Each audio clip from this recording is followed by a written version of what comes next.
Hello and welcome to your latest episode of Brig Bleeds Green, your weekly roundup of Stirling University's sporting results from the past week, brought to you by Brig Sport.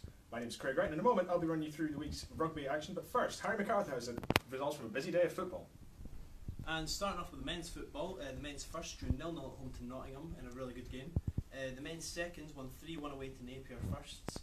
Jack May got awarded man of the match, and it keeps them top of the league and unbeaten for the season. If they win their next game, they actually win the league, so they've got a fantastic start to the season. The men's thirds, they had a fantastic 3-2 victory against Glasgow. They were 2-1 down with only 10 minutes to go, and they ended up scoring the last minute penalty to win that game. And a shock result of the day, the men's fifths beat the men's fourths 4-0. Everybody's still shocked at that result, and it was a really good result for the fifths.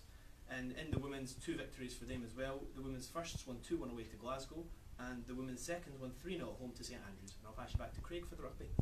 Yeah, 2 rugby teams at home today from Stirling. We start by bringing you news of women's rugby continuing their unbeaten streak with a 38 points to 7 win against Aberdeen on the Air3 pitches this afternoon. Air3 Radio's head of sports Sam Marsh joins me. He was there for the game. What did you make of the game today, Sam? The game was a good game. Limited by conditions. The pitch was heavy and constant rain and sleet coming over made handling errors prone.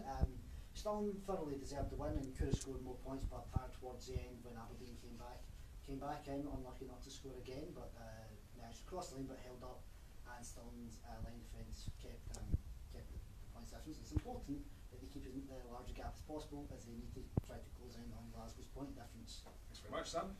Men's rugby were also in action this afternoon up on the Air3 pitches. They unfortunately lost out by 25 points to 10 to Glasgow University. A hard fought game, and it was a close match for large periods of the game, but ultimately Stirling coming up just short in their match against Glasgow, as mentioned this afternoon. Now back to Harry for news of the Clansmen's first victory of the season.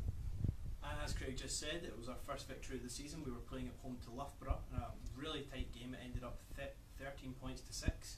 It was quite quiet for the first 3 quarters of the game, ending 0-0 going into the 4th quarter. Both teams scored a touchdown, but neither team could convert on the PAT. So it was Clansmen's first overtime for over 4 years.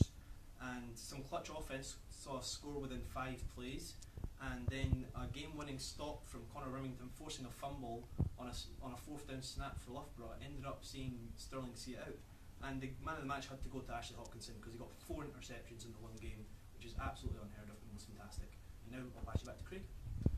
3 results bring you from hockey around University today. Women's firsts were in action against Glasgow University first, unfortunately squeezed out by a goal to 0 in a very tightly fought match there. Whilst women's seconds were also in action today, they played Queen Margaret University.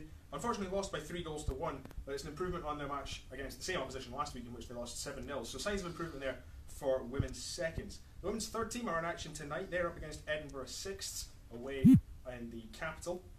Also in action tonight, men's thirds are away to Glasgow thirds. That will just have kicked off a couple of minutes ago. It was a 6 o'clock start out in Glasgow this evening. That's your hockey roundup. Andrew Baxter has the rest of the weekend's scores. Yeah, a lot of sport in the last week or so in terms of BUCS, so just running through some of those. In water polo, the men's side lost 14-17 at home to Strathclyde, but better result for the women. They won away at Aberdeen. In badminton, the men's first beat Glasgow first by 8 points to 4, whilst Ultimate Frisbee, they were unlucky. They lost away at St Andrews. In tennis, the women's first beat Exeter by 8 points to 4, whilst the men's first also beat Exeter, this time by 10 points to 2. There was a mixed bag of results for fencing, but the highlight of those was the women's beating Glasgow firsts. And finally, we're in the top 10 of BUCS. We're 10th in the minute above the likes of Oxford, St Andrews and Newcastle. So I'll pass you back on to Craig for the roundup.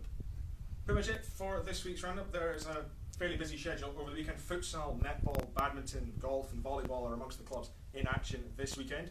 We'll be back next Wednesday at 6 o'clock on the Brig Sport Facebook page. So make sure if you want your team's score featured on this live broadcast, get involved and send us your scores by 5:30 every week. Thanks very much for watching and enjoy the rest of your Wednesday evening.